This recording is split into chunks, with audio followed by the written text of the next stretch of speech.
say this maybe very definitely, the gradual moving northward of records from the Nahuatl people to the south. In other words, the Aztec influence upon our Southwest American Indian tribes. So we'll take one or two typical examples because we cannot possibly cover all of the various accounts. Some 30 years ago, I brought up here to Los Angeles one of the last of the great Navajo medicine priests, Cyclical. He has since passed on, but he lived with me for several months. I made a permanent record of certain of the early phases of his people's history, so far as he was able to restore this history. For he could only follow the traditional way of his people and say, this has been said, or it has been told, or this is the way our fathers knew it. There are no dates, there are no clear statements such as we might desire. But for centuries, the form of the sand paintings has been very carefully preserved. And it is notable even today that different sand painters, apparently with no direct contact with each other, when producing the same picture or the same symbolic purpose, produce work almost identical. There seems therefore to be a very strong traditional descent, and Carl Jung makes quite a point of this when he visited that area and studied these paintings in terms of his archetypal theories on a psychological level. The Museum of Ceremonial Navajo Arts in Santa Fe today was built very largely to preserve the relics of his work, to keep in the form of permanent recordings his sacred chants and many other parallel works of interest, because it was firmly believed then and known now that this knowledge is disappearing almost entirely from the younger men. The original form of the sand painting, as you know, is made of sand with various colored ground, stones, and pigments, and it is the law and the rule that at sundown the paintings must be destroyed. It is said in the ancient times that they were drawn up in clouds by the gods, and with sunset the drawings, the clouds disappeared. Through the courtesy and kindness of Cyclical, however, he was willing to make and did make a whole series of permanent paintings, drawing them crudely in his own way with the simple materials of a child, but nevertheless preserving for us a truly authentic record of the designs involved in these paintings. I asked him at that time to tell me as much as he could about the beginnings of his people, and where, according to the legends of the general region, his nation came from. He said that he could only give us the legends. He had an interpretation of his own, but he did not know whether it was correct or not. He suspected that perhaps some of the progenitors of his tribes had lived somewhere below the rim of the Grand Canyon, that they had chosen to live far down in this difficult region because it gave them certain protection from their enemies, and they could place their little villages and communities in almost inaccessible localities. He believed perhaps that the legend that his people came out of the earth might have originated from some such a source. But the story is substantially this. At a time long ago, but before the sun and the moon came above the earth, the peoples, the Indians, his tribe, he knew no other Indians except those of the Southwest, these peoples lived under the earth. The sun, the moon, and the stars were under the earth with them. They lived in a strange subterranean region, and instead of being lighted by the kind of lights that we know, it was lighted by 4 mountains. And these 4 mountains were at the 4 cardinal corners of the world. And these 4 mountains produced the seasons and the times of the day and all the changes that come in the natural course of a year. These mountains mysteriously rose and sank like suns, bringing with them various lights or changes of harvest and things of that nature. All his people lived there very happily, and everyone was well fed. There were no wars, there were no evils, there was no sickness. The peoples lived for a great length of time. And over these peoples there ruled 7 elders, 7 very good and wise chieftains. who were not just mortal men. They were kind of divine people, because they were built or created out of meteors and stardust. And their original home was the Milky Way. And they lived far removed from any ordinary mortal condition. These good gods and the people dwelt together in happiness until crime came. And this crime consisted of the stealing away of the infant child of one of the deities. And this child was stolen for selfish and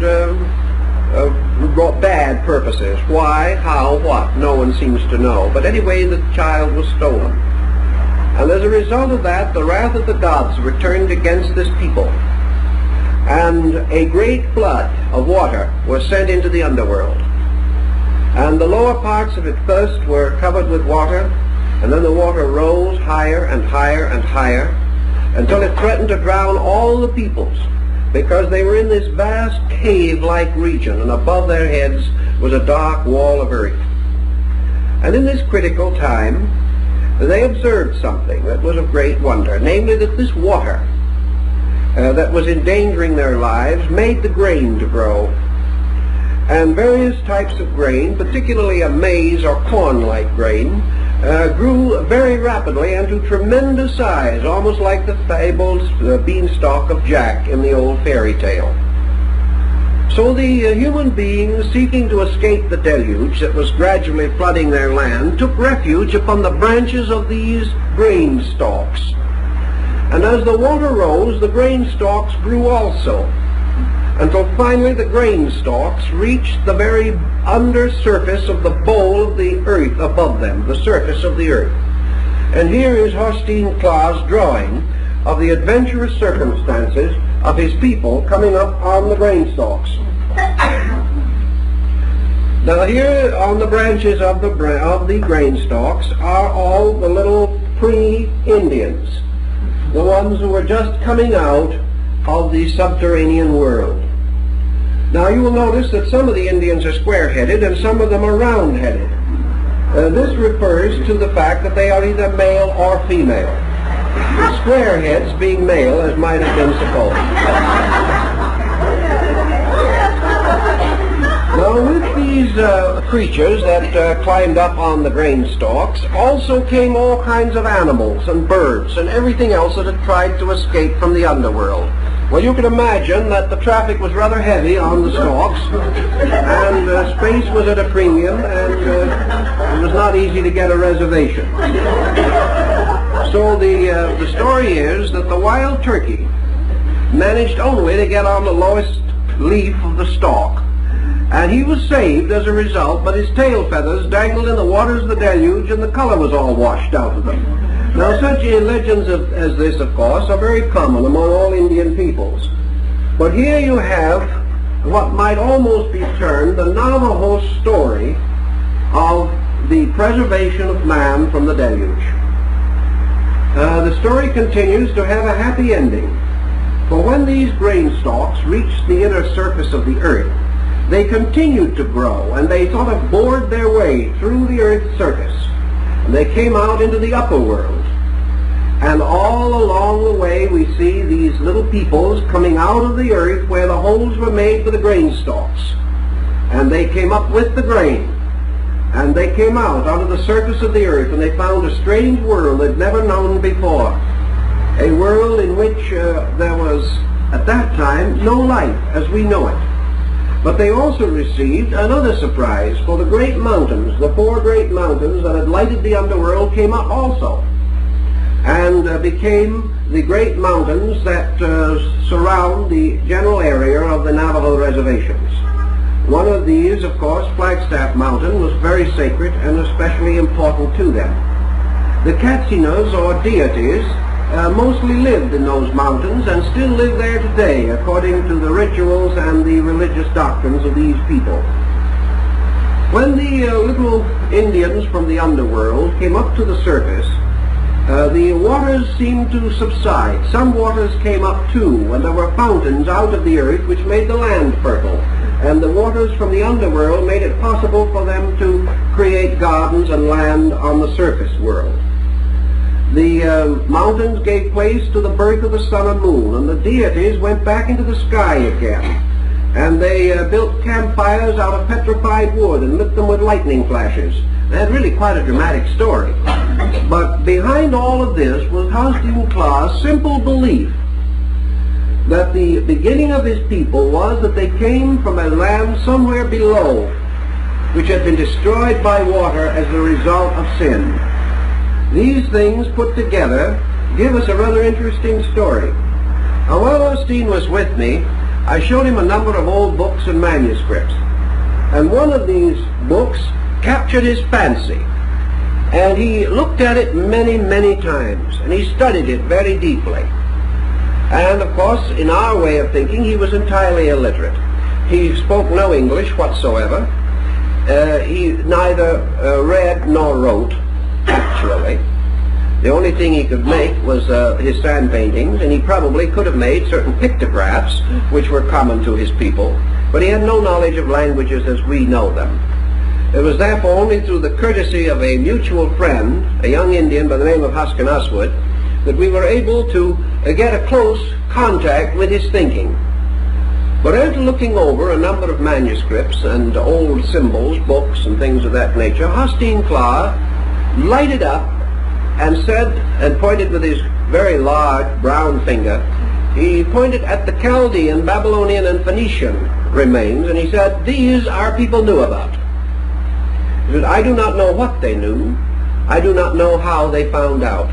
But these different symbols and designs, according to him, he said, they touch something inside, deeper than memory. Something that goes back beyond my people. Now this is interesting inasmuch as German research in the last 25 years has indicated that the typical American Indian cosmological belief is identical with that in the valley of the Euphrates. That their same general division of the universe. Although, of course, it's hard to say the American Indian any more than it is easy to say the Egyptian. Egyptian culture is divided into more than 50 major branches. The American Indians actually consisted of more than 150 nations, each with his own language, with his own beliefs, with his own concepts. So to say what all of them believed would be a very great exaggeration.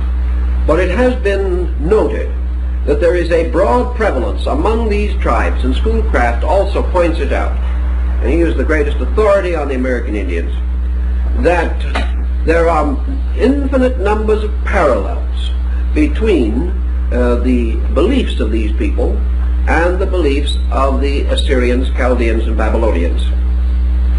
This goes so far as their division of the universe into the typical three parts, which we still find indicated in Christianity in the triple crown of the Pope, namely heaven, earth, and hell. The three worlds, the world that is above, the middle world in which mortals live, and a world underneath. This world underneath is where men came from and where they will ultimately return again. Everyone that is born out of some kind of a dark earth and returns to it again in the burial ceremonies, into the mounds or into the sacred remains. The earth is ruled over or governed from within itself by spirits, and one of these spirits, the most important perhaps, is the great Earth Mother. Destitution the light will be seen to shine through, because it's only going to be through this deep humility. Deep humility is only going to come through deep suffering, through deep poverty. Physical, what is, we perceive it as deep poverty, but is it really that? No, it's not. It's taking a toxic child, taking the rattle away, which is the physical sphere, which is the trimmings of the physical sphere, yeah, which is the fallen Luciferian agenda, that side of things, yeah, because you are encapsulated and hypnotized by matter, yeah. So when if I take a child away from an ice cream, or look at the mirror, and you gaze and hypnotized by this mirror like this, look at all the things that I can get, look at, and then if I take this away, all of a sudden you're going to spit the dummy out the pram. And that's when you'll have a Mad Max scenario. Yeah? So we only just tell it from a perspective of wisdom for what is being seen yeah, and from what is known to be the case, and those things will take place because they are in a physical sphere only, not concentrating on the mental, not concentrating on the emotional, and so on and so forth. So that glitch 2020 is a real scenario that is taking place where beings want to keep aligning with the old world. Yeah, they want to try to align with the old world when the old world no longer exists anymore. Good day. I hope you enjoyed the eclipse. For me, it would have been nice to have explained how I see things happening, such as the movement of the gods, in terms of their interaction with the beings upon the face of the earth and the physicality. At first we heard, you know, it's the usual, oh, we have this, there's this burning desire and this desperate want for something to save us so that we can escape, right? And the reason that happens is because of the extremities, the extremes of the polarities that are expressions of magnetism, right?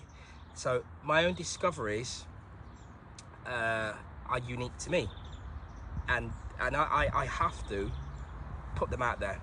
And the reason for that is because we're working with something called agape, right?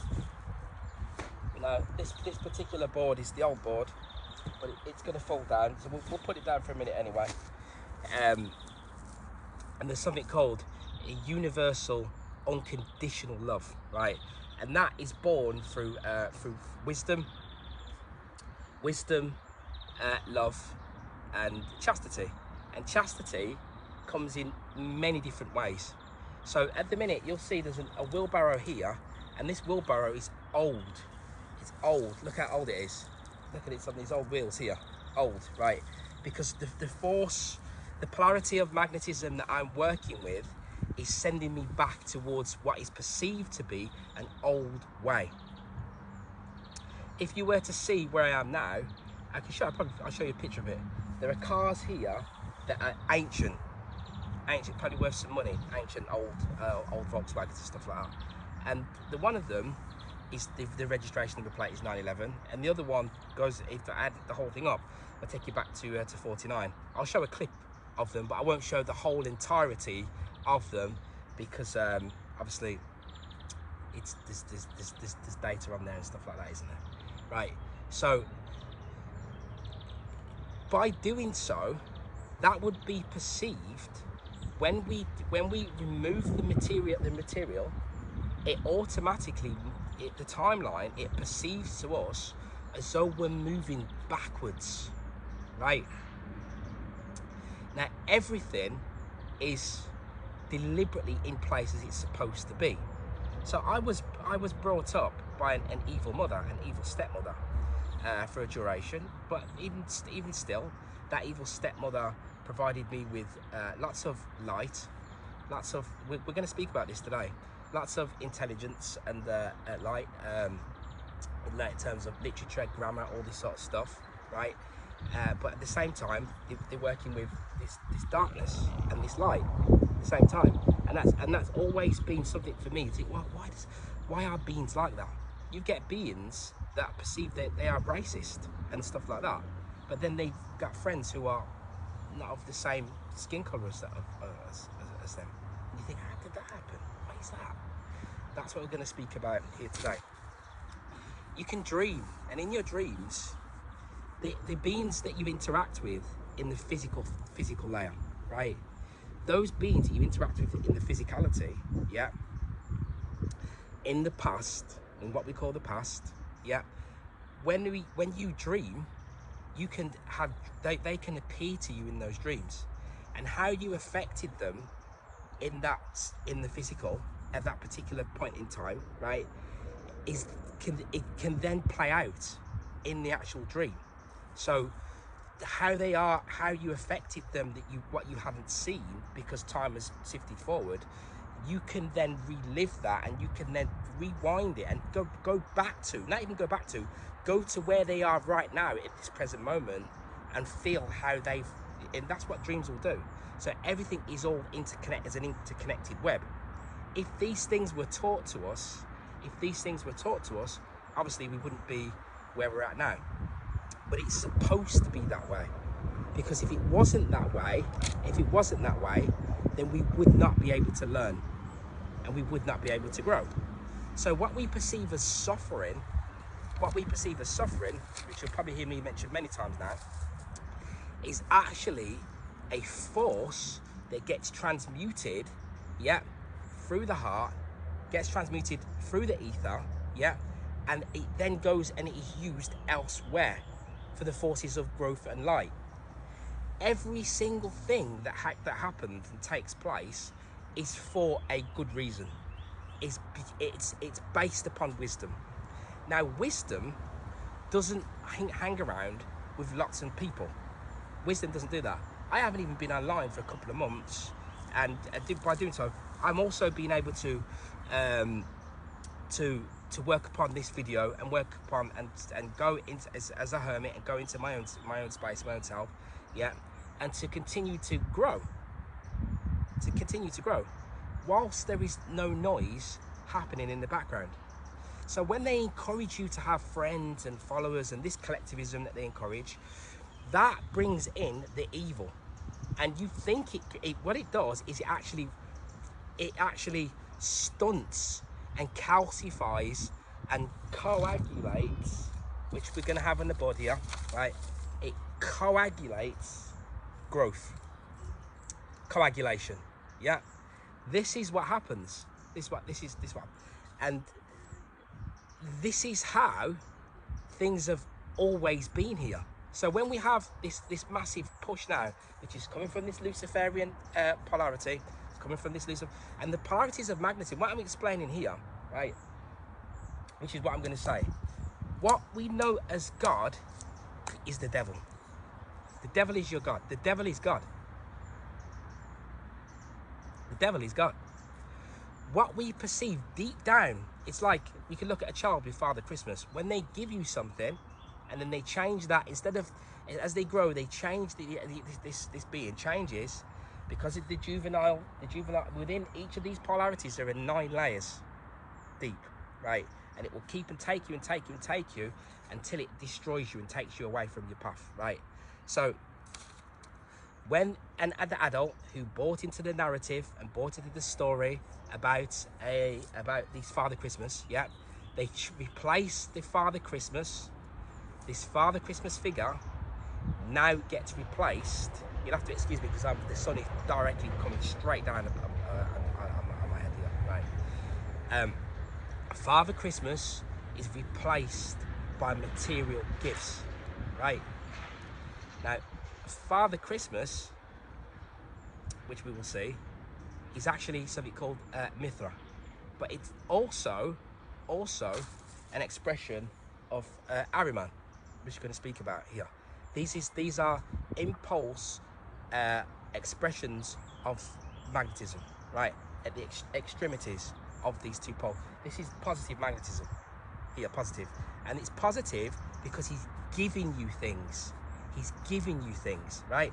That's why it's positive. And he's also drinking, and he's got a big belly. And he's got a big belly because he's indulged on so much stuff, so much positive magnetism charge, that he's now expanding, and he's going to expand until he bursts. And that is a symbol that is deliberately, it's given. It's an expression, as an archetype of what is happening within us when we're operating here in the gate of Capricorn. This is what is happening.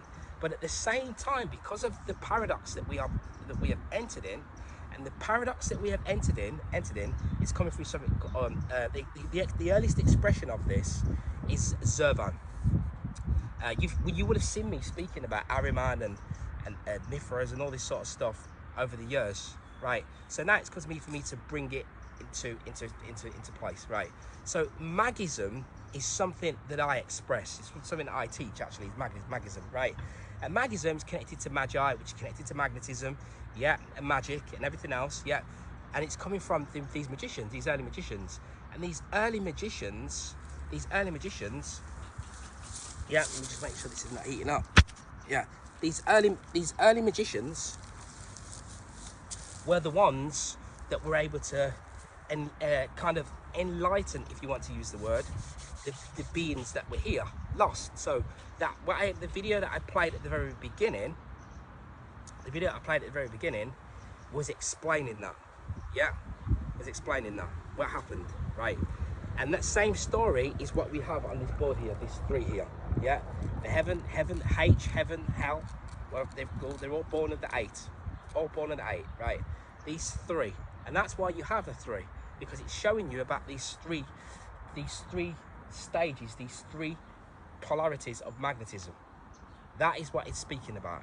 You'll hear other people, they give you a breakdown of Mithras and all these different things, but what I've been able to do is syncretize it to this field of magnetism, which is where it comes from, which is what the Baphomet is.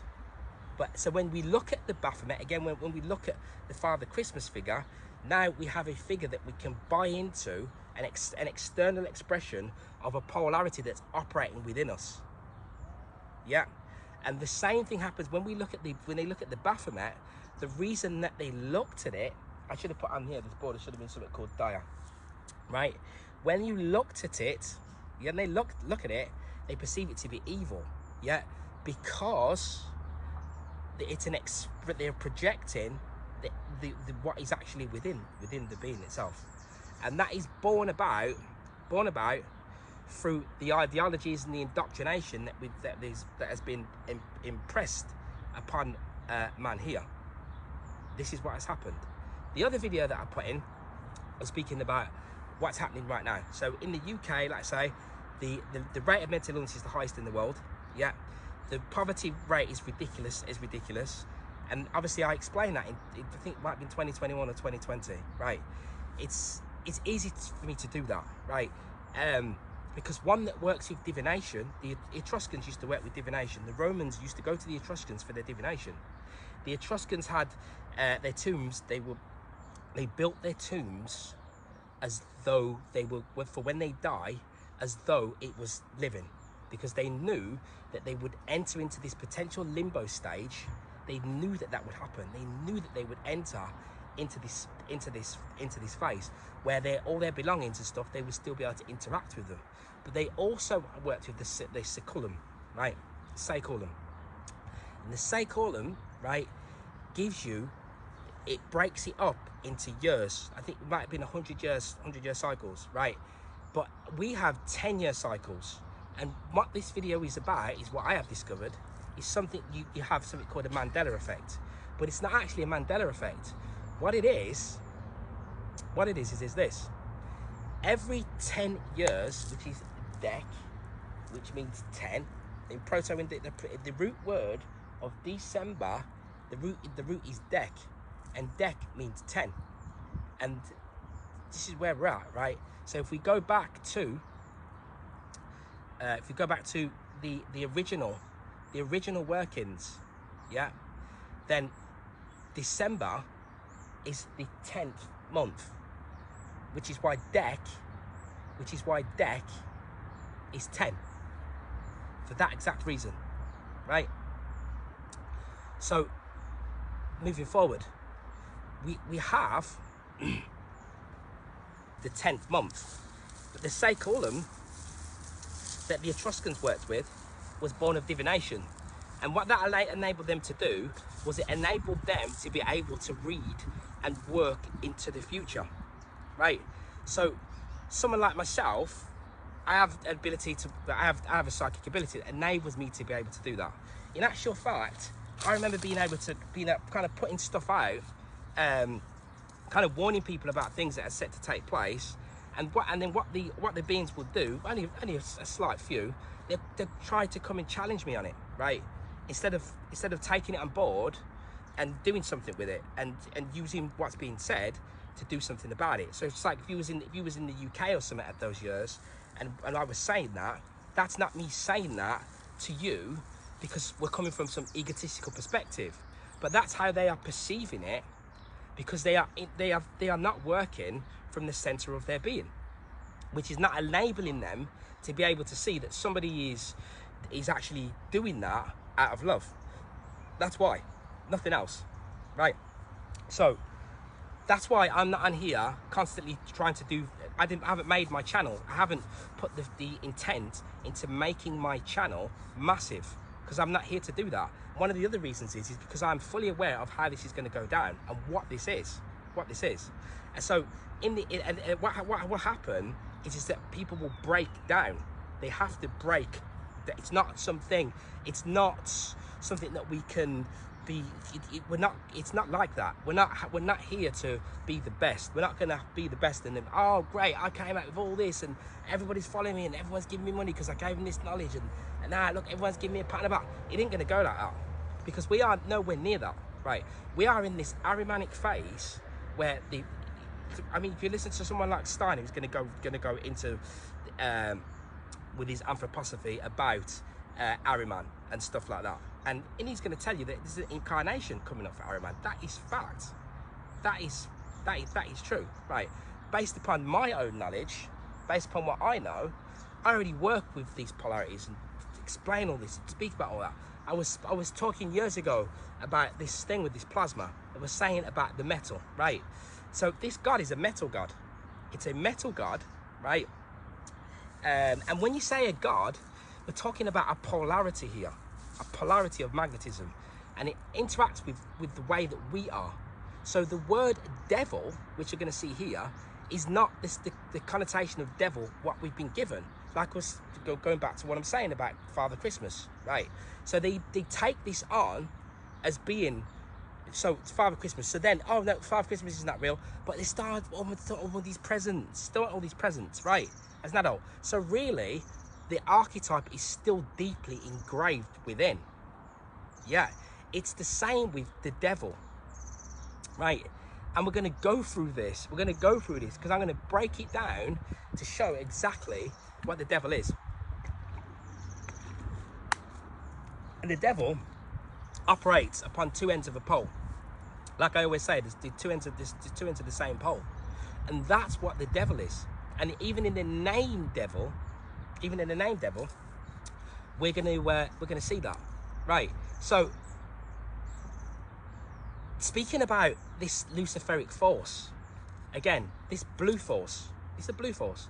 As an alchemist, I work with that. So this blue force, right, we can use this blue force, this blue voltage force, to increase our intelligence, to increase our, to expand upon our knowledge, expand upon our light, expand upon all these good things. So one of the things that I use is something called eugenol. And what eugenol does, eugenol is something that you will find in cloves, and it triggers the adrenal, the HPA, right?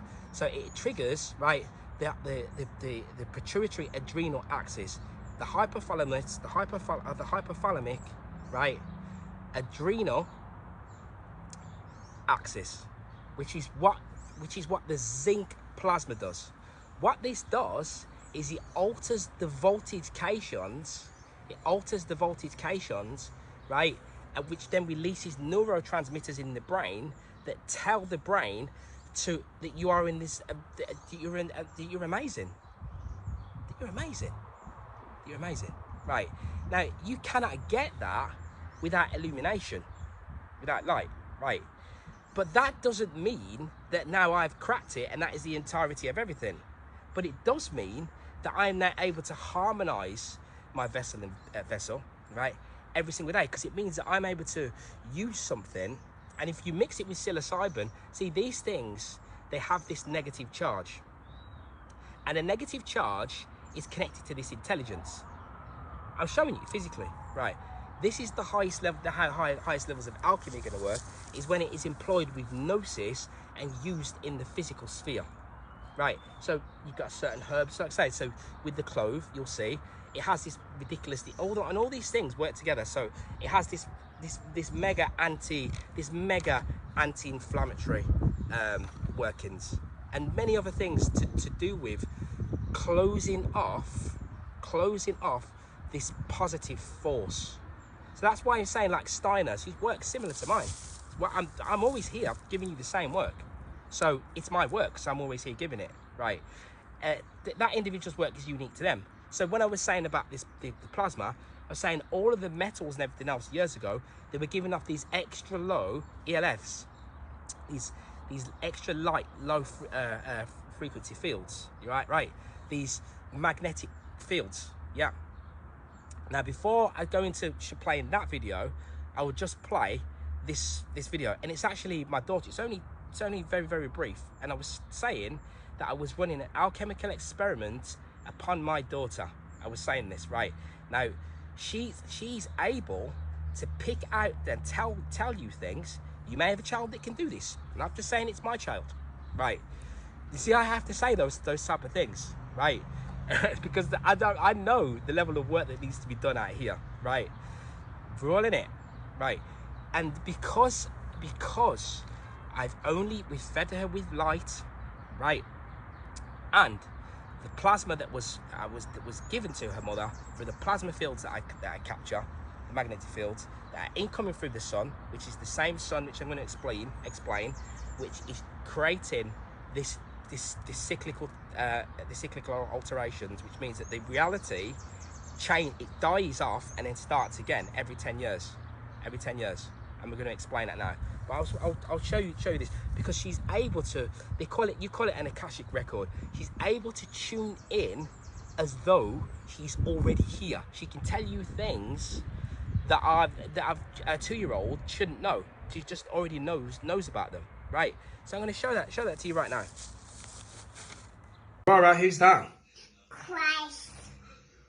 Is that Christ? Christ. What's your painter's halo? There. Who is it? There. Yeah, who's that? There. I can see you there. Who is it? Tell me again. There. Yeah, who is it? Christ. Christ. Yes. So she's able to then show you there. She just walks in, and it was looking at something called from Project Bluebeam. We were looking at something from Project Bluebeam, right? And she was able to just come in and just say that that's Christ. So I was like, how does she know what Christ is? No, but never mentioned Christ to the 2-year-old. It was about 6 months ago. Never mentioned it. So that's why I recorded it, to show exactly what can be done, right? So she's feeding on mostly this FGF22. Blue Force. I've explained it. I've already been through it. We're going to go all the way back to the videos and you'll see how I've explained that. Right. So that means that the true being, unadulterated, doesn't actually go to school in that way. And there are Rudolf Steiner schools, aren't there? There's school. And because if I apply breathing techniques to this already instilled super intelligence, right, beyond AI, it will automatically start to, using the mirror as well, the wisdom mirror, it will automatically know things from other lifetimes without anybody saying anything.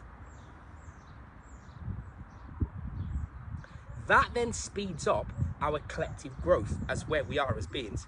Great, the sun's gone in a little bit now, and the reason the sun has gone a little bit now is because ever since you had that eclipse, they're now spraying the sky even more. I did a little kind of observation of it, and I did put a little couple of videos together, which I may even just put in here, playing this video, or put them into another video, because they've increased that now. Because these planets, as I was explaining in this video, from I did this video, and also that Carrington event, that going too far, was 1859. When I explained this video about 923, right? Yeah, 923. When I was explaining in this 923 video, I was explaining how things work, how it comes together, right? So, going back to what I was saying about this timeline alteration, right? Every 10 years,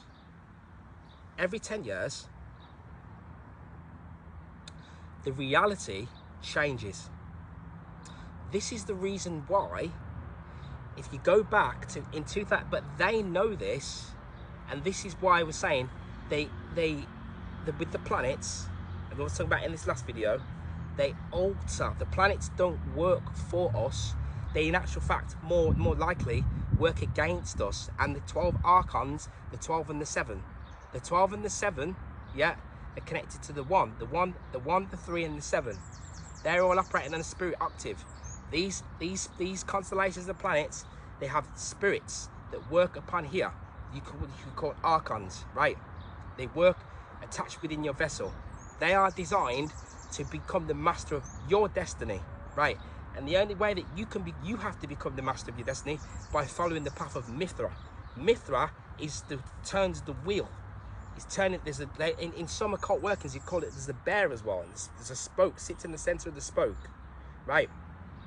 And then there's deacons on top of those constellations. So on top of those constellations, yeah, in the fixed stars, there are the deacons, and the deacons are seen to be above that because it can't be eclipsed by the sun and some other factors. The Egyptians seen them to be as the highest rulers, and they use the deacons to be able to now determine the time of day, right? Because of this 10 movement within the deacons, which goes back to Dec again, which is 10, which is December, right? Which is deacon. It's all on decan, right? Which is going to take you back to the deacon again, because the deacon, which if I just bring the board straight out, the other board, it's there, which is the 9, right? The deacon itself is 9. So God, the devil, you want to call it that, yeah, has a language, and that's why it's encoded like this, because it's the devil is here to test you, so that you don't know what you're working with, and you have to become more intelligent. We have to become more wise, and we have to become more adept and more knowledgeable and more illuminated than the devil in order for us to be able to overcome this physical plane, right? Yeah. So that's why you think the devil doesn't exist, right? And that's why we're going to explain today why many New Age people, many people sift away from darkness and are not able to recognize evil, because it takes wisdom to be able to fully and truly recognize wisdom. So let me continue, right? And what happens is, every 10 years it changes. So we had 2001. Well, I think you had an eclipse about 99, but it weren't straight away. This is why I was dying to do my video, but I wasn't able to do it at that time. It is the perfect moment. It's always in the right moment, I was going to say that, what about the eclipse happening in 2000? Why didn't, or 99, whatever it was, I remember it. Why wasn't there a positive fuss? There'll be some massive positive changes about that. Now I know that some people now have started saying that since the eclipse, they've suffered negatively, and that is because there's a level of charging that has to be done here. If you were able to get this blue force spinning, yeah, you are able to repel negative forces. So eugenol does that, yeah. Aged urine does that. Fresh urine does that. Does it? Yeah. These things. That's what they do. But like I said, the eugenol is special because it works with the HPA, right? The hypothalamic adrenal axis, and the zinc adrenal axis again with the plasma. These are things I'm telling you that will alter you. So if you're in a bad mood or whatever's happened, as soon as you drink that, you're happy. Happy straight away, just like that. You repelled it, it's gone. Magnetism, right?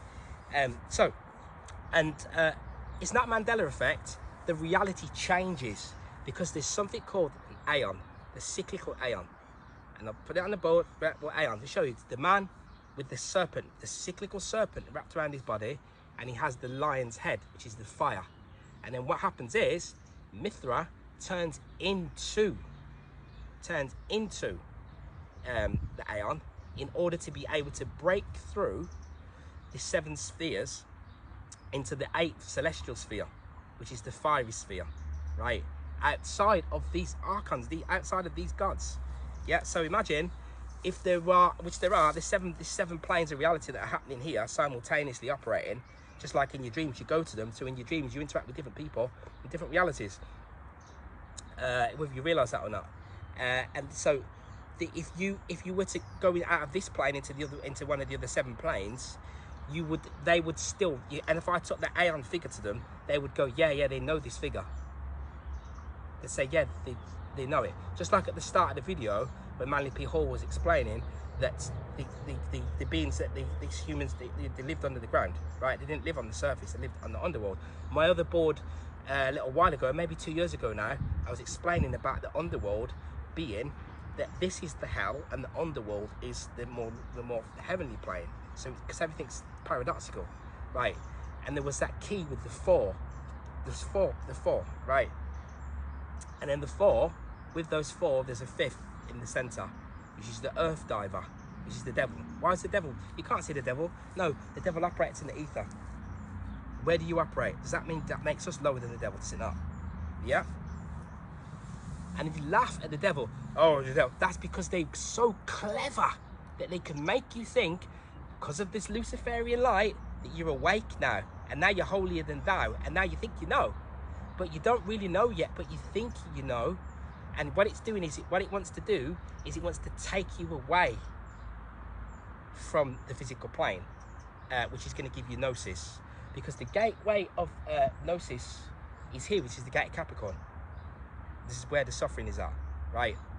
Which takes place on here, because both of the 2 polarities, they are pushing against one another. One is trying to take you away from the physical, which is one is trying to take you away from the spirit, which is the Ahrimanic force, yeah. And the spirit is trying to take you away from the matter. So, but you need to be. But this is where you are, and look at that. And there are beings, and it's been said, right, in New Age spaces, you don't want to be here anymore. You wish you didn't have to be here. You don't want to stay on the physical plane.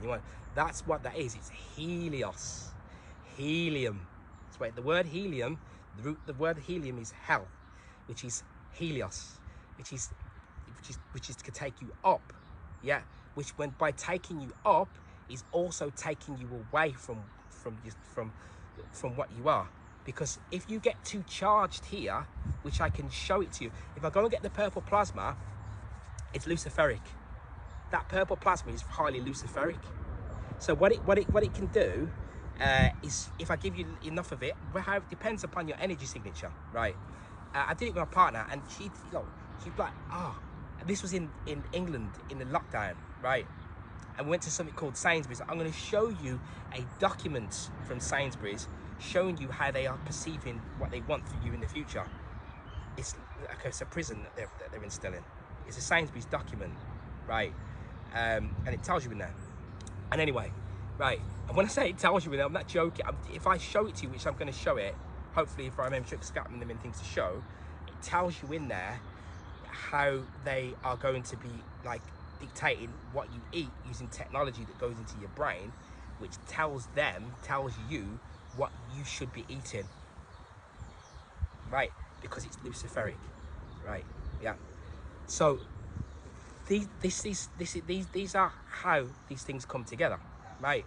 And this is the power of this luciferic force. So, which is what I was just explaining. So we use this force, and it does repel things away. So I was saying, it's like a Helios, which is an expansion of light, where the light becomes so bright now that you cannot see now, because that light is now too bright, and because there's 9 layers of it, yeah, which will take you away from your actual path of what you were destined to do here, which was to overcome matter and overcome the stars, the constellations, and everything, because you are at the center of all things. Is there a word called geocentrist? That's what I am. Is a geocentrist. But I don't sit here banging on about flat Earth. But I will do today, and I know all about it, and I will do, and still do that. Yeah.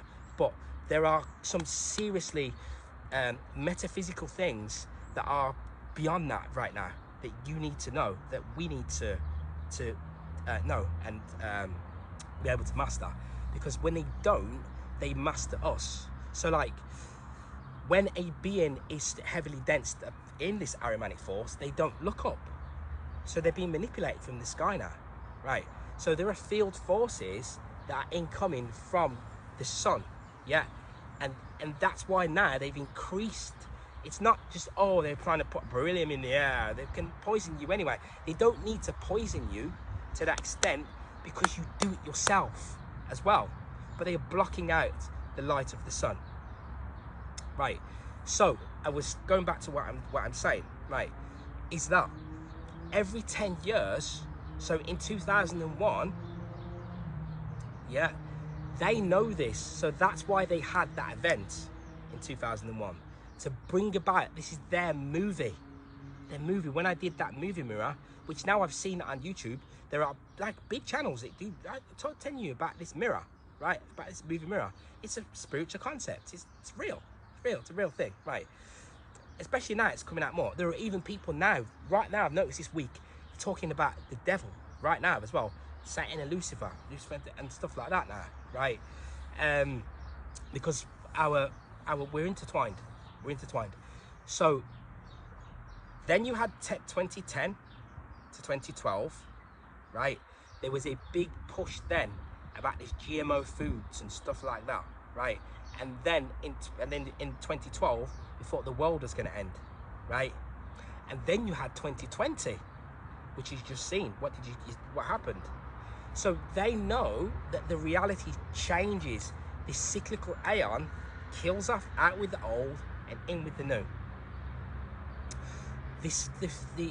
At this center of this whole thing, at the center of a plane, the center is a black hole. The center of that black hole is this hyperboloid, and what it's doing, I was going to get a NutriBullet. I was going to do it. I may even do it. I was going to do it. Show. I was going to put flour in it, and you can see there's a churning, and everything churns up and comes back out again. And it's been said. I think it's Roman mythology, right? And it says in there that they sent the devil, God and the devil. The two of them worked together, with friends, right?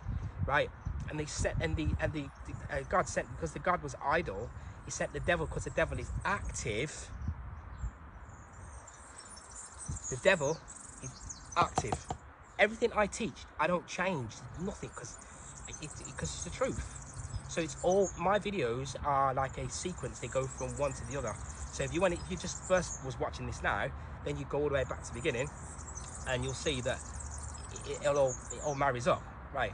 So because the devil is active principle, so he sent the devil to the center to Axis Mundi. Yeah.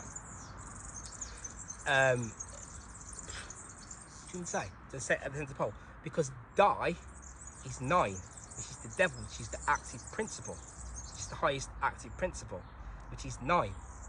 Yeah, because the devil goes to and fro. The word devil, it goes back to die, which means to throw a cross, to throw a cross, right? So every 10 years, the reality changes, right? So if you are in tune with the true blueprint of how things really work, and you want to manipulate reality, these are sorcerers, then what they do is they set the movie scene at the end of or around the beginning of every cyclical alteration.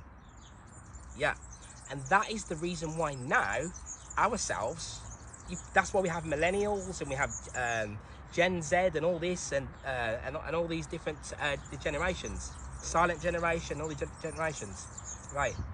So that's what happens, is they set it. So that is the reason why us now, I'm in my 40s, and people who are around my age, they don't feel old, or they don't look old, or they don't feel old and stuff like that, even if they're not even doing the work, because it's changed now. Whereas our parents, like baby boomers, the more narcissistic generation, right, they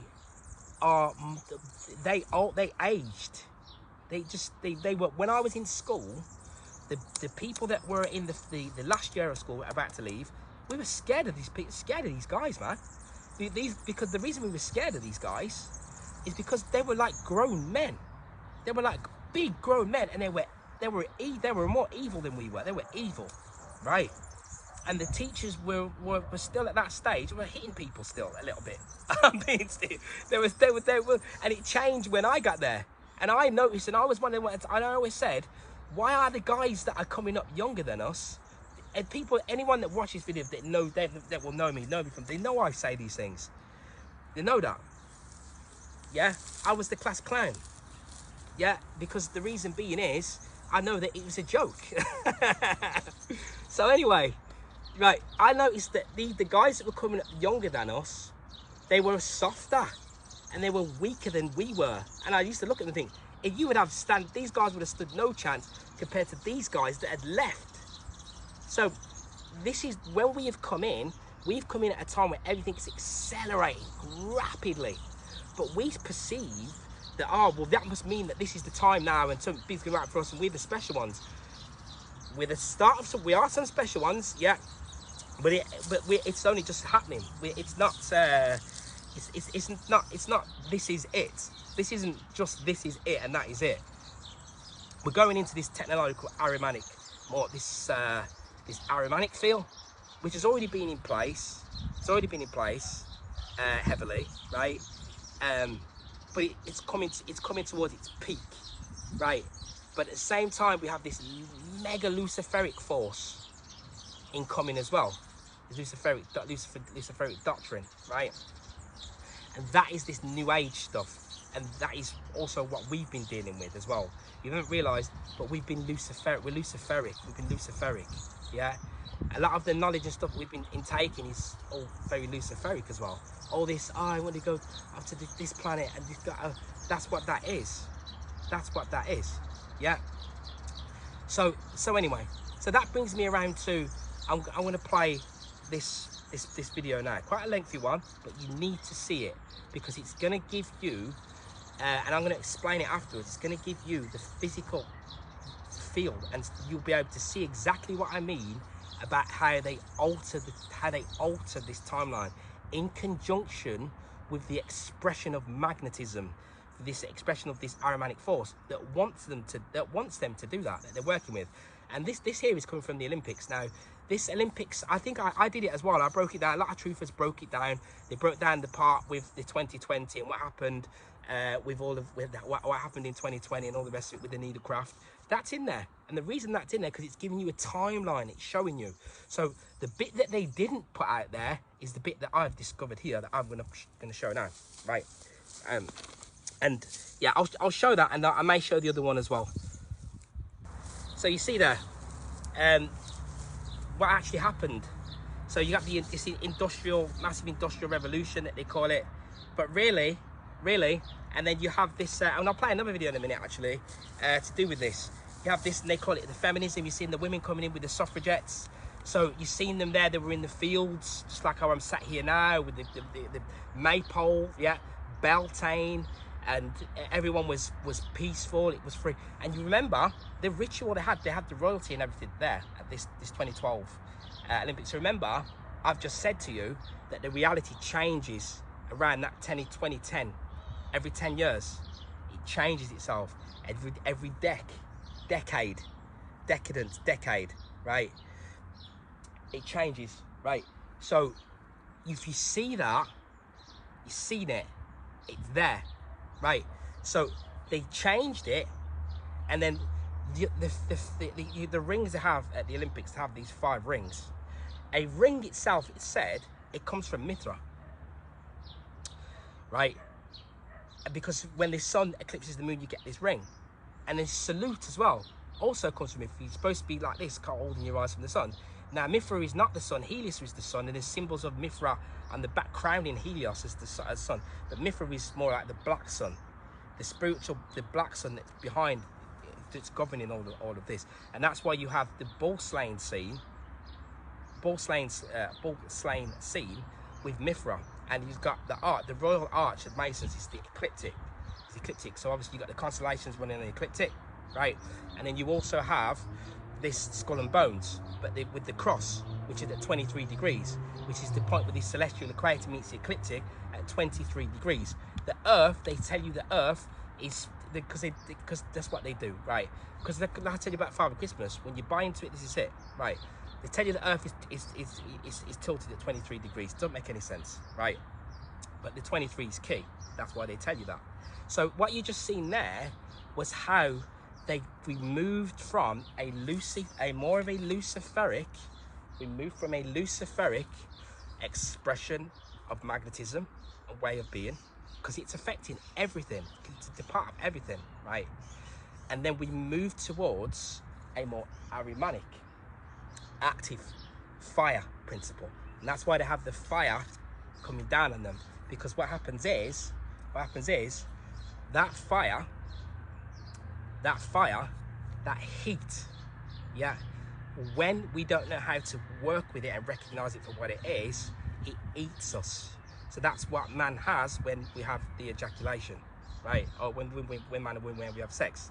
Now in some of the banned books, yeah, or the Acrofire of John, yeah, it will state in there, right? And I probably will play a clip of this as well, right? About the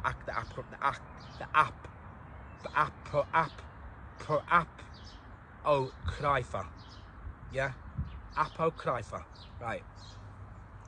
It will tell you in there, right, that the ruler, which is his Ahrimanic force, yeah, didn't create woman first, created man, not from the rib like it says with Moses in the Bible text, but it created man and then created woman separately. When that happened, it then slept with the woman, and then Cain and Abel were brought through, right? Yeah, and there's also an interaction, but I think there's also a bit with some other gods as well, with the Elohim. There's an interaction with these in there like that, right? And with Adonai as well, right? And then sexual intercourse was born. Before that, there wasn't any, right? So the reason I'm talking about that is I'm talking about this fire. So it's not when you do semen retention and you don't do nothing at all, and you have no sexual activity, it takes you to this extremity here. This fire, the fire's coming out of the top here. The Baphomet has a fire coming out of his crown here like this, right? Fire coming out of the crown, right? So what that leads to is then it can lead to holier than thou again, right? Which is why you have these priests and these people, and then what that leads them to, it takes them back down here, yeah, and then they end up doing this fornication, etc.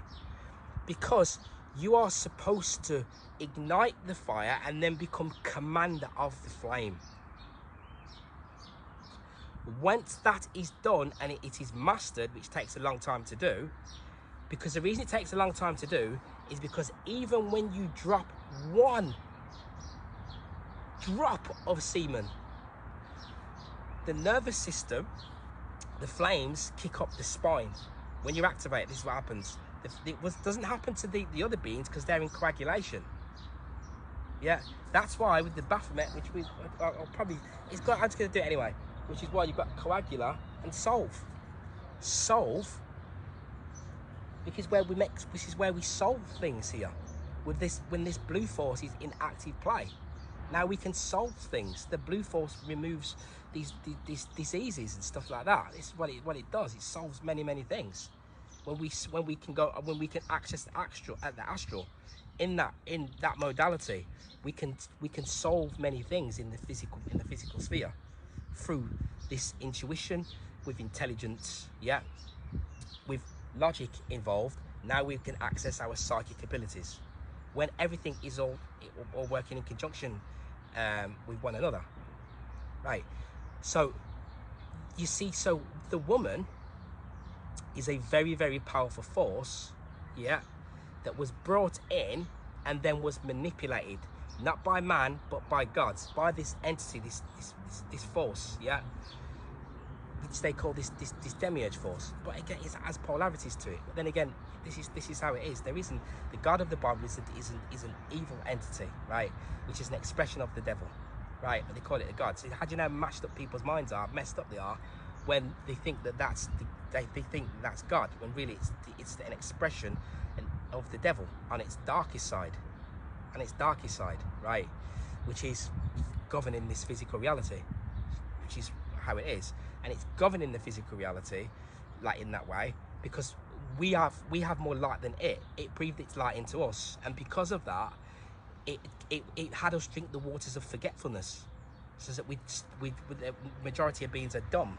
They don't know anything, and through that manipulation, that enables it to continue to have its power, because we are not able to command our own magnetism, because we don't fully know what we need to know in order for that to actually to take place, right?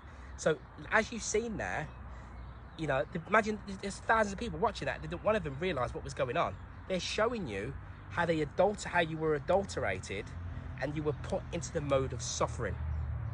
The body polarity merges and moves towards the spirit to feel love and faith. But what happens is this: when the material loses itself and becomes a loss in matter, because what happens is, when a being starts to lose all its material, it now perceives itself as to be dying, because they put so much emphasis and love into material things, because that's where they're at, because they're Ahrimanic. Now when the Ahrimanic force turns its back upon them, which is when they start to lose all the material, they lose their job, lose all this, lose all that, that's suffering. And that's what spirit requires. Spirit requires suffering in order for it to come in. Now, that doesn't mean that spirit is not operating within these, because you have the spirit laws and Belial and so on and so forth. Spirit's still there, still operating, but your unique spirit, yeah, which is tethered to your soul, right, can only wants to come in through suffering. So if I take a being, we can do that. We can take a being, if you are willing, and start to get you to leave the body and take you onto the astral. The first thing that being will generally do is start crying its eyes out, and because it would close the eyes into the darkness, and with that stillness, which is born from the spirit here again, because it's passive, yeah. And then they will just melt, right? And that's what the spirit requires to soften the heart up, to soften you up, to coax the flame, in order so that force can be taken. So you see it as that here, but in the other planes, we see that force is coming out of that being, that suffering that you are experiencing here is a necessary happening. So the suffering that we experience is necessary. It's a byproduct of how things have to be here. We call it suffering, we call it pain, but elsewhere it's not. It's a fuel that is used to fuel life and light elsewhere. Grows immortality, yeah, because immortality knows no death, and it's much stronger than what you are as the immortal supreme being, yeah. So that is where we're at. So when you see that in the Olympics, you've seen that there, they are venerating what they did. And what happens is that then brought through, when you do that, you automatically, the women became kind of lost. And in actual fact, I'll play this other video in a minute, which confirms everything I've been saying. And it's great to hear it coming from a woman as well, that level of knowledge in that aspect, in that area, right? Because many people fear this knowledge of the psychology, and it's the truth. And I've explained it before. We have the Eastern Star, 5-pointed Eastern Star, and we have the 8-pointed Star of Ishtar. Both of those will take you back to 13. Yeah, which we've got on the board, right? Both of them will take you back to 13 together combined. The 8-pointed Star, which the Queen of England used to wear, and the 5-pointed Star, which is the Eastern Star, which is the secret society like Freemasons, but for the women. the women's version. Now these, like Alice Bailey's and all these others, these were women in the early on in the 1700s. I've explained this before. They are, when you call these secret societies, they're women at the top of them, witch covens. Very, very clever, because through the woman, which is why we have the word Jezebel, which can be applied to man as well, through the woman can hide its true intent much easier than it can with the man. Yeah, so through woman, we're able to hide that intent. So the women sorcerers and occultists, they manipulated the reality and manipulated it so that so they could create this theme. Yeah, some people say, I think in the video I'm going to explain now, they say that the women, they were against the Christianity, more in favour of this Luciferic type of thing, but it's not so much that. It's the fact that they adorn this Luciferic light to the extent where they are away from the heart. So they want to elevate. So what they did is they deliberately destroyed the harmony that would happen between man and woman to create this more. It's a Luciferic, because through the intellect and intelligence, we can, it's in a juvenile way, yeah, you can sort of say, well, we're both. You can, again, you're refusing matter, because within matter, like we said at the start, it's mama's spirit, right, which is based upon harmony. Yeah, so man and woman works together in harmony, but that's attached to nature.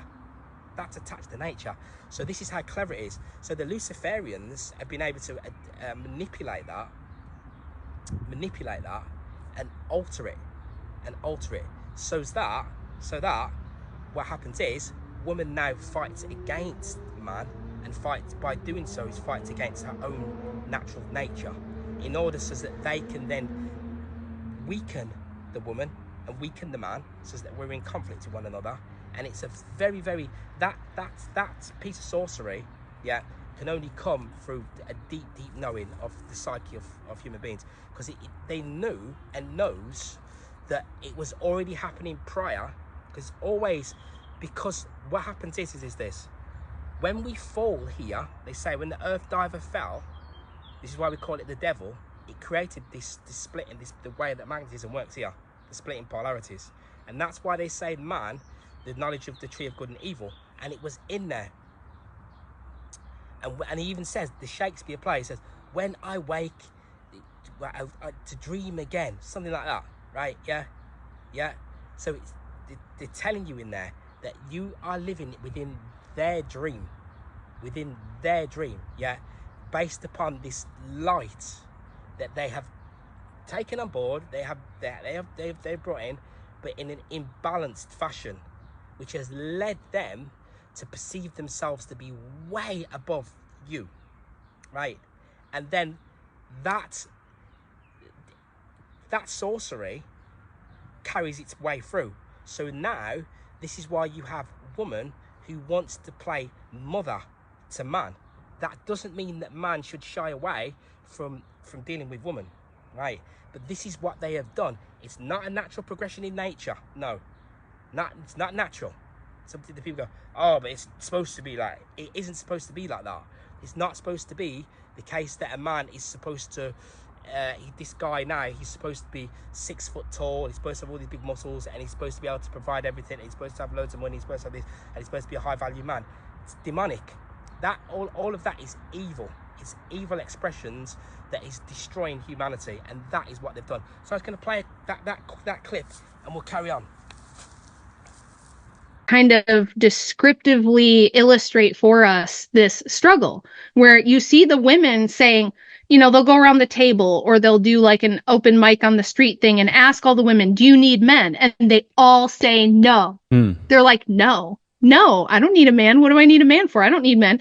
You ask the men and they're like, well, yeah, of course we need women. Right. And it's like, where does this disconnect come from? And why do the women all say no of the history of feminism? So I took 2.5 years and dug in super, super hard. Like, I went to all the primary sources. I read all the writings of the feminists themselves as far back as I could find it, And I was I didn't know anything. I thought I kind of knew. I didn't know. I had no idea. And as I'm researching and I'm profiling all the different feminist activists over the last several centuries, I found this thread over and over and over that most of them were very much diametrically opposed to Christianity. They were into the occult in various forms. A lot of them were spirit mediums, tarot card readers, automatic writers. They were theosophists. They were members of the Golden Dawn, like all the different esoteric, groups that are out there. And as I kept finding this, I thought, okay, I can't ignore this aspect because I keep finding it. There's something here. There's something to this. I thought it would be more about like the funding and the politics, but I found this common spiritual thread among all of these women who were so passionate about feminism that it was like that Christianity is the patriarchy, and that's really what they were fighting. And I was shocked to find a PhD thesis by a professor out of Sweden who himself is a Luciferian. So obviously he and I have different worldviews, but he found the same thing that I found. And he wrote his PhD thesis, which is a book you can buy on Amazon called Satanic Feminism. And it talks about how first wave feminism, we're talking late 1700s through the 19th century, these women openly saw Lucifer as their liberator. They wrote about it. They talked about it. And I'm like, why have I never heard that, right? So that's kind of the paradigm shatter for me, was to realize that this is a spiritual battle more than it is a political one. The politics is downstream, but that this is a spiritual thing. And even for these women that far back, they saw this as a spiritual battle more than they even saw it as a political or a financial or a social battle. So that completely changed the way that I looked at feminism and family dynamics and gender dynamics. So that's why I wrote it. And that's what really kind of blew my mind about it. Why did you call it occult feminism? There's two reasons. That title kind of has a dual meaning. One is because the word occult just means secret or hidden. So there's actually an entire hidden history of feminism. The history that you and I have been taught, like we just went over in the beginning of, the women were oppressed and so they had to get freedom and blah, blah, blah. That's the mainstream version we've all heard, that all the feminists were angels, heroes, brave, strong. We owe them everything, right? They were these heroes. But the secret history, the real history, has actually been gatekept by women's studies departments. Things that I really found interesting was the ancient gods that you talk about at the start. We've got Inanna, Ishtar, which is a Sumerian god. And I looked into the mythology of it a little bit more. And Inanna was actually rejected by Gilgamesh in Sumerian mythology. And then Inanna killed one of Gilgamesh's friends and then sent the heavenly bull to come and attack Gilgamesh. I was like, I feel like I'm watching an episode of whatever podcast, like just hearing the stories. It's true. And the reason I started the book with that was to kind of demonstrate that people think this is a new thing, that this is a recent thing. This goes back to the very beginning of the oldest tales we have in humankind, in every culture, in every religion, and it repeats over and over. I also go into like the goddess Kali, whose consort Shiva, her male counterpart, had to throw himself under her feet and let her step on him to keep her from destroying the world out of pure wrath, right? And like Lilith, the legend of the demon Lilith and how she refused to be beneath Adam and became like a killer of infants and I was literally thinking when I was reading that, I was like, they had this argument, Lilith and Adam, and Lilith is like, I will not be beneath you, and Adam's like, come on, like, just nothing changes. It's just the same thing that's happening today. It's true. It's a tale as old as time, and that's why I think that what that tells you, and people who think that this kind of stuff is conspiracy, I always tell them that's the wrong way to think about it. It's more like, because people say, well, how can it be the same thing every time all the way throughout history? It's because the same spirit is behind it. Now, whether you're Christian like me, who believes literally there are actual spirits, curses, things of that nature behind it, or you're a person who doesn't want to buy into that, I understand, that's fine. You could say it's the same attitude. It's the same spirit in the more, secular sense of like the spirit of the age, right? it's a tale as old as time. It seems to be a central thing that human beings can't get away from, no matter what time or culture you live in. There might be some differences in how it manifests, but yeah, it's like you could look at these ancient tales and say they do look just like a whatever podcast, right? And all of us experience this struggle in relationships. Everybody does. That's why these dating podcasts are so popular. I know some people hate them. They think they're terrible, but I think they're very valuable in a way that they kind of descriptively illustrate for us this struggle. You see that there? And it's great to hear it coming from a woman as well, actually. It's great. The next clip that I will play as well will speak about how the magnetic fields, which is something I've been teaching about with the plasma for years as well now. The magnetic fields are coming through the sun. The constellations and the other planets, they all of their field expressions, they come through the sun, and they're attached to us through our in terms of our in a biological fashion, right? That's how the reality works. So that is why they had massive sun worship, for that reason. And I'll play another little video as well, just where somebody, Maurice Cottrell actually, is an old guy now. And the reason I'll play his video is because he also knows that photons, they're not real. There's no such thing as a photon. So I can go with what he says, even though, in terms of what he's saying about the workings of the sun. Not in terms of his heliocentric perspective and all of that sort of stuff, but in terms of his workings of the sun. So what I'll do is I'll just quickly play that now, put it in. Mariner 2 spacecraft, and Mariner 2 spacecraft sent back signals of particles that were being detected from the sun. At the time we couldn't understand what they are, but now we're familiar with them.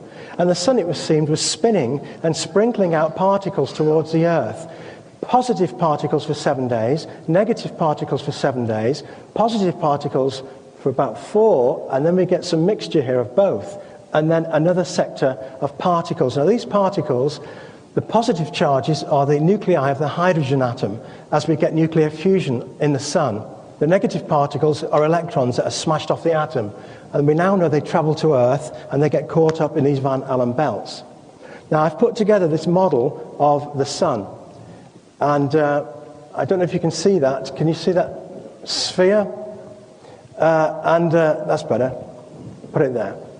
And this is the sun, and this is the Earth. And the Earth goes around the sun once every 365 days.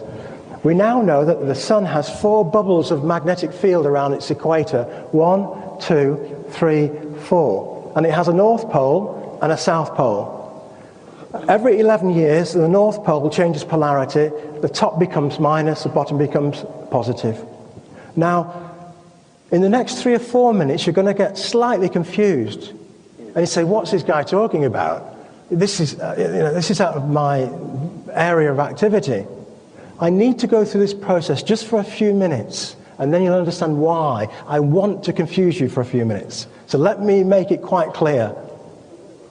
Now, what I did was, in 1989, while working at Cranfield University, I had a question of, how long would it take the 3 magnetic fields, or the 3 parameters, excuse me, okay, the sun, now we know from Mariner 2, spins every 28 days, and we know the Earth goes round every 365 days. But we also have the planet Mercury here, on here, and Mercury moves round every 87 days. So Mercury moves 4 degrees a day around the sun. And as it does so, the gravitational field and the magnetic field pull the middle of the sun around more quickly than the top and the bottom. So I asked a question, when would the polar magnetic field, that's the blue one, and the equatorial magnetic field come back together if they started off? And I was working at Cranfield, so I had access to the biggest computer at the time in the UK.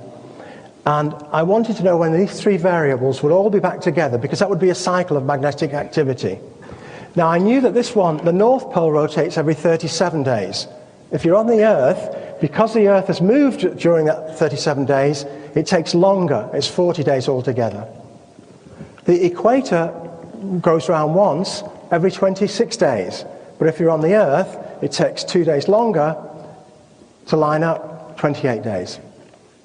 So I thought there had to be a way of calculating when these two magnetic fields and the Earth are all in a line again. Astronomers said, this is impossible. You've got one magnetic field there and one magnetic field there. How can you describe the sun's magnetic field with regard to the Earth? It's impossible. So I thought about this and I thought, well, it's not impossible because I know every 87 days they overlap. The pole is overlapping the equator every 87 days. They're both moving, but every 87 days the North Pole overlaps the equator. So I thought, if I close my eyes for 87 days and only open them after 87 days, they will both be glued together. And if I close my eyes for 87 days again and move them around, in 87 days they'd both be glued together, but in a different position. In a mathematical sense, this is differentiating the polar cap with respect to the equator. It's called, Isaac Newton invented differentiation in calculus. So this is what I applied that to, but with rotational variables. And I was able to put a graph together. Once these two were glued together, I could then make a graph of the sun's magnetic field in regard to the Earth. And the results were very interesting. I'll come back to that in a few seconds. But now we know why. We get 7 days negative particles coming to the Earth from the sun. Then we get 7 days positive particles, 7 days negative particles, 7 days positive particles. But what we know is that if these two begin rotating together, the blue one and the equator, because the equator is going more quickly, the blue one falls behind. So that after 1 month, the blue one has moved backwards through field number 1. There's 1, 2, 3, 4. During the next month, the North Pole will move back through field number 2. So if you're on the Earth, you won't see number 2 that month. What you'll see is 1, 3, and 4. The next month, the North Pole will move through number 2. So you won't see number 2 that month. 3, sorry. You will see 1, 2, and 4. So every month, the polar cap burns out one of those sectors. And we see this here, the polar cap sliding backwards, where the particles are both negative and positive as the North Pole slides through them. Now, during the about 1927, a German psychologist, Johannes Lange, did some studies on twins. He wanted to find out if behavior was genetic or whether or not it was caused by environmental influences. And he took 15 sets of twins, and he studied the ones that had been separated at birth, the ones where one twin had gone to America and one had stayed in, for example, Europe. And he noticed that each twin committed the same criminal act at the same age throughout their lives. And therefore he concluded that it must be a function of heredity. In other words, that they must inherit these criminal tendencies.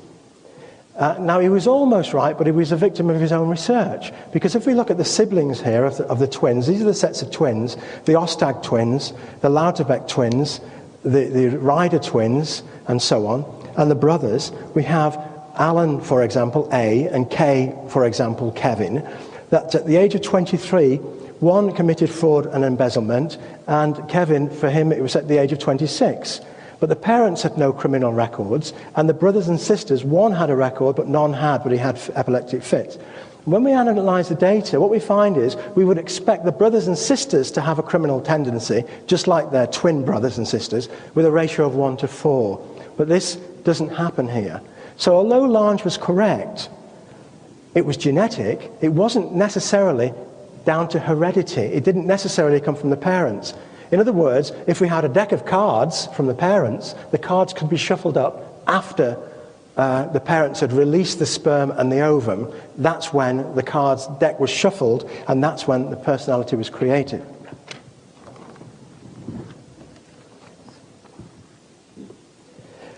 So I analysed the 4 types of radiation. If you remember, during the first month of solar activity, we lost field sector number 1. So what we had was, when we didn't have number 1, we had 2, 3, and 4, which was 2 positive, 3 negative, 4 positive. 2 positives and 1 negative means it was positive. The next month, we didn't have number 2, which was a positive. But we had number 1, which was negative, and number 3, which was negative, so we've got 2 negatives and a positive. The next month, we didn't have number 3, the next month, we didn't have number 4. And then they repeated, of course, because once you've gone through the 4, you have to start again. I'm now explaining how astrology works, by the way. A few years later, in 1982,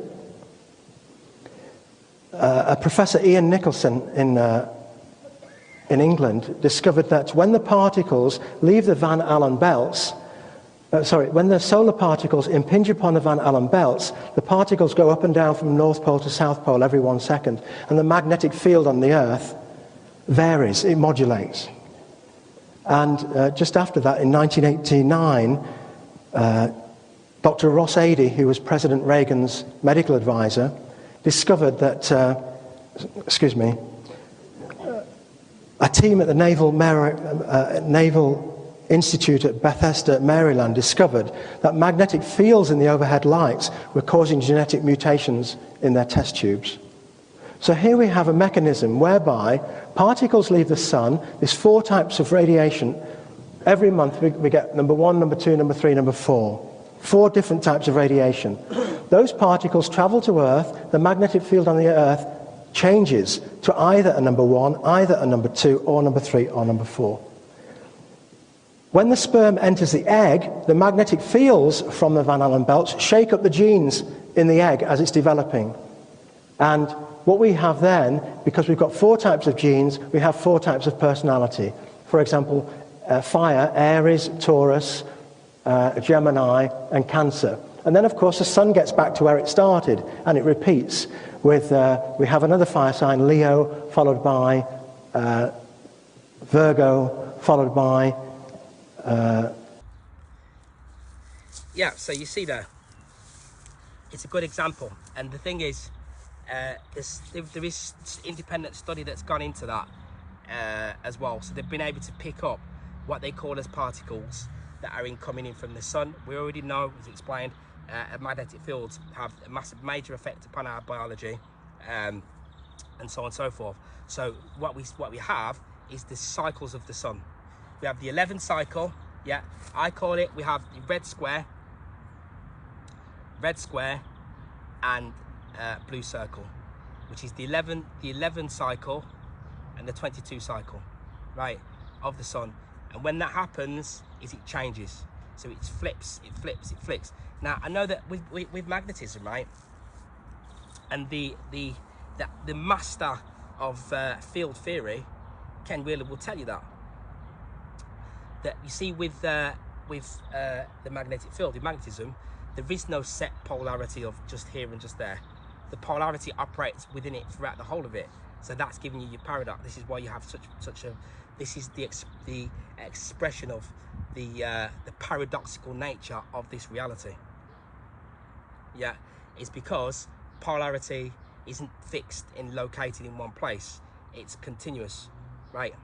Speaking of local, so yeah, we can see that. So we know that the sun is local, because if the sun wasn't local, then they wouldn't be spraying this stuff in between us and the sun.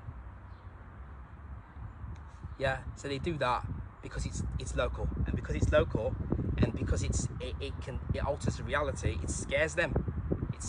So when you look up now, you will see and you will know. That they are what they're trying to do is block out the rays of the sun, because it's now incoming with a different energy. There are different field forces that are being that are incoming through that sun. One of the things that I want to cover is the crow, because there was another woman actually, and I'll play that other video as well, which has been great, which explains to you as well in Roman mythology and a lot of the old world mythologies that the devil created this reality. The devil works very closely with the creation. In actual fact, in some cases, they say that the devil created man. And I was just explaining to you that's in the I have trouble saying that word for some reason. The apocrypha, right? They also state within a lot of that text as well. I think it might be within the 13 in the Nag Hammadi, the 13 Gospels that they've got within that as well. That it tells you in there that the body was created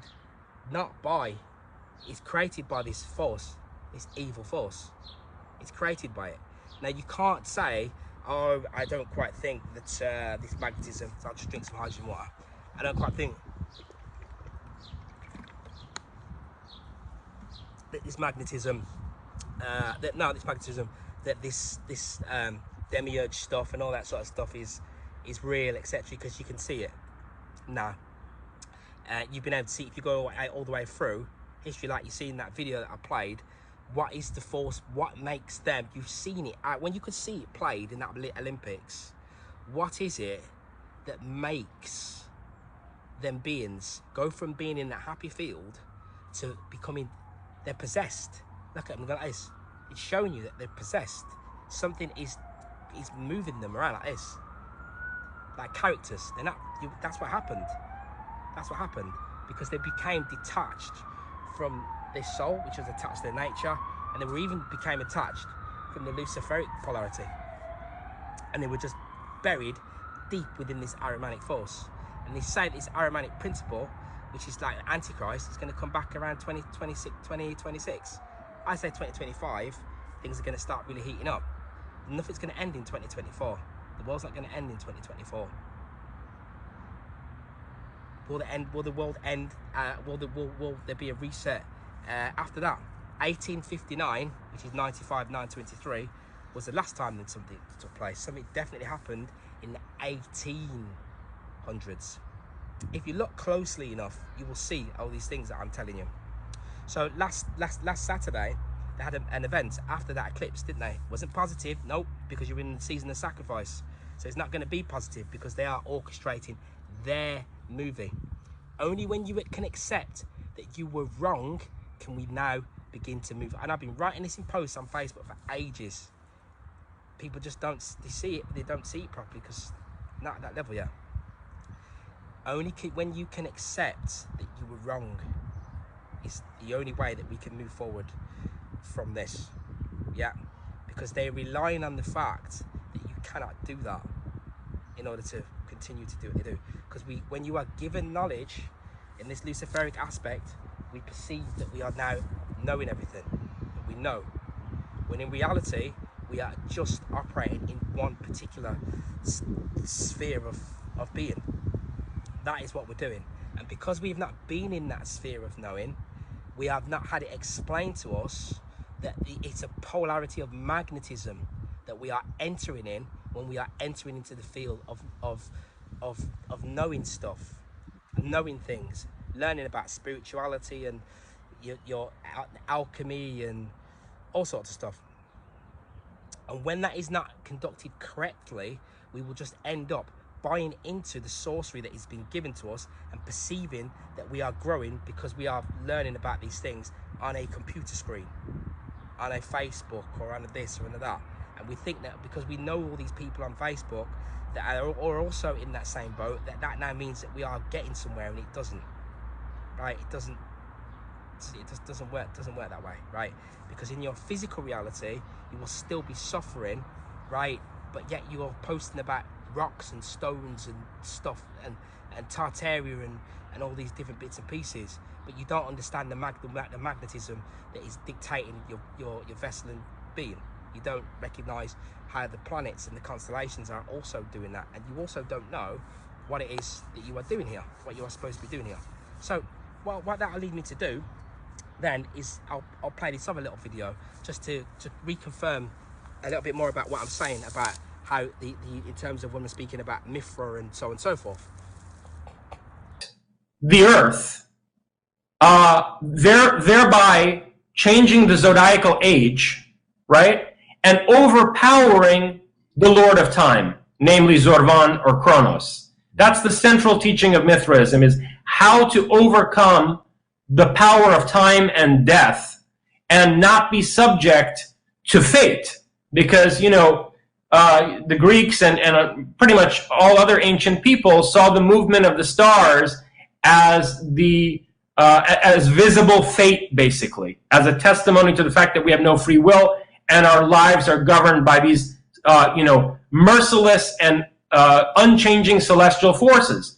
Well, there was one phenomenon in the ancient world that once it was noticed, the Greeks and pretty much all other ancient people saw the movement of the stars as as visible fate, basically, as a testimony to the fact that we have no free will and our lives are governed by these, you know, merciless and unchanging celestial forces.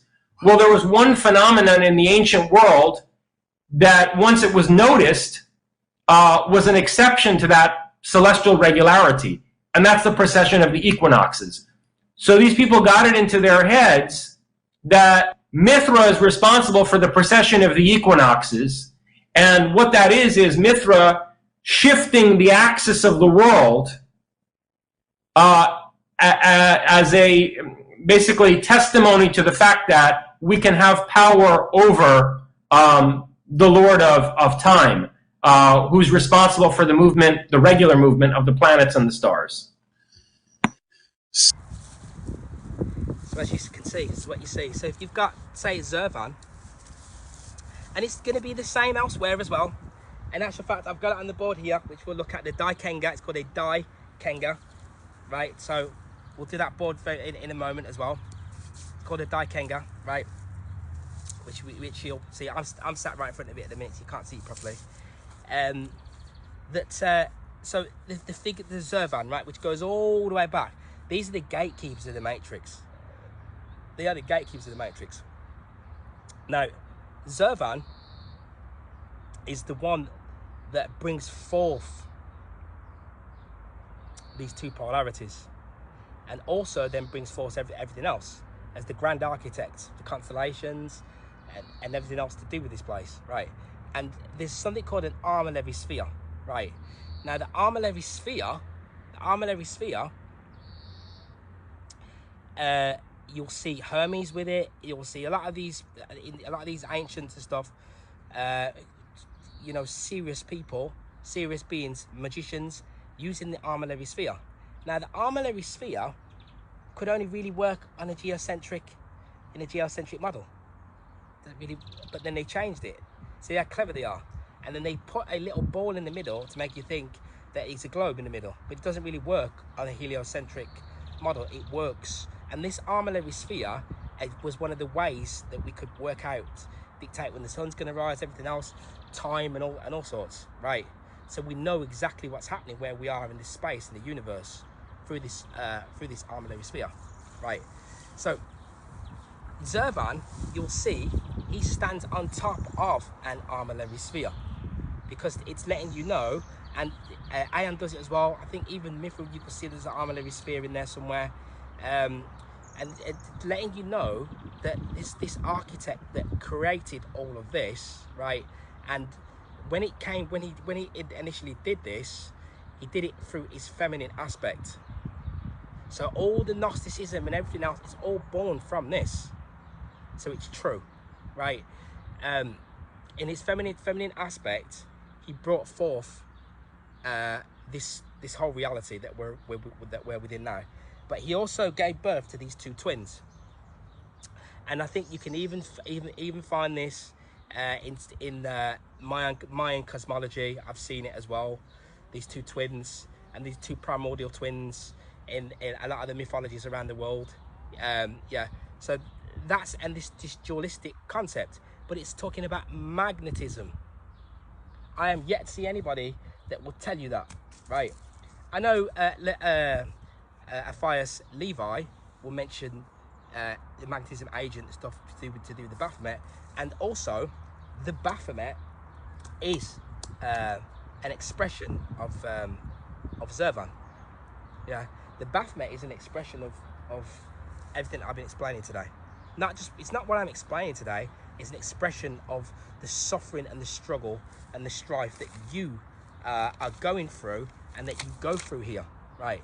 So I'm hopefully being able to answer some of those questions, some of those deeper questions as to why it's like it is, and why it's like it's a never-ending theme.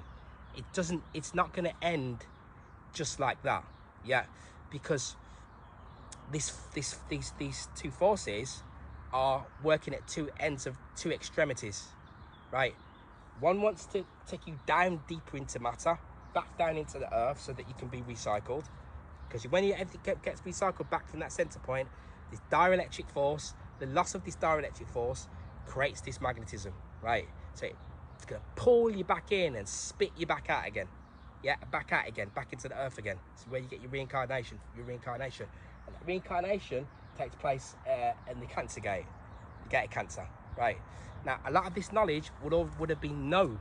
So when they had Mithra, and it went into Rome, and it was all around the world, and there were kings, yeah, kings, and they were all bow down to Mithra and his 9 rays, right? He said 9 rays, yeah.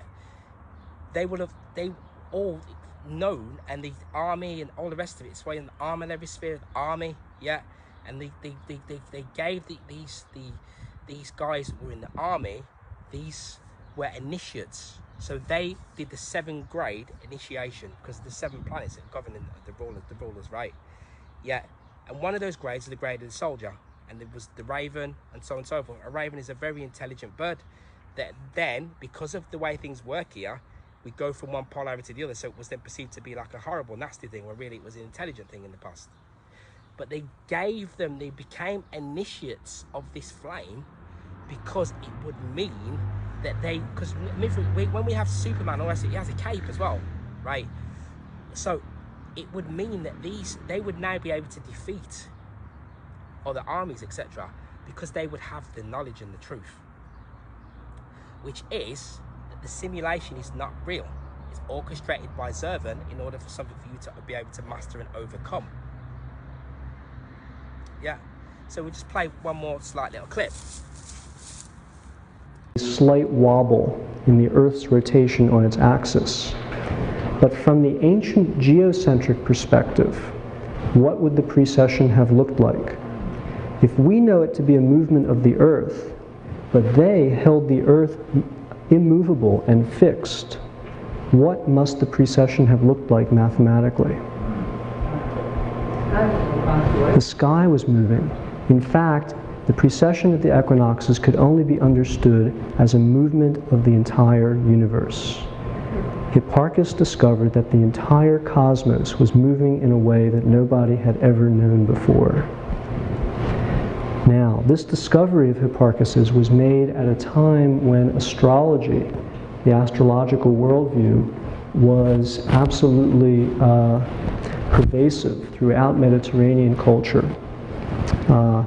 Intellectuals and common people alike believed throughout the Hellenistic and Roman periods that it was the stars that controlled human destiny.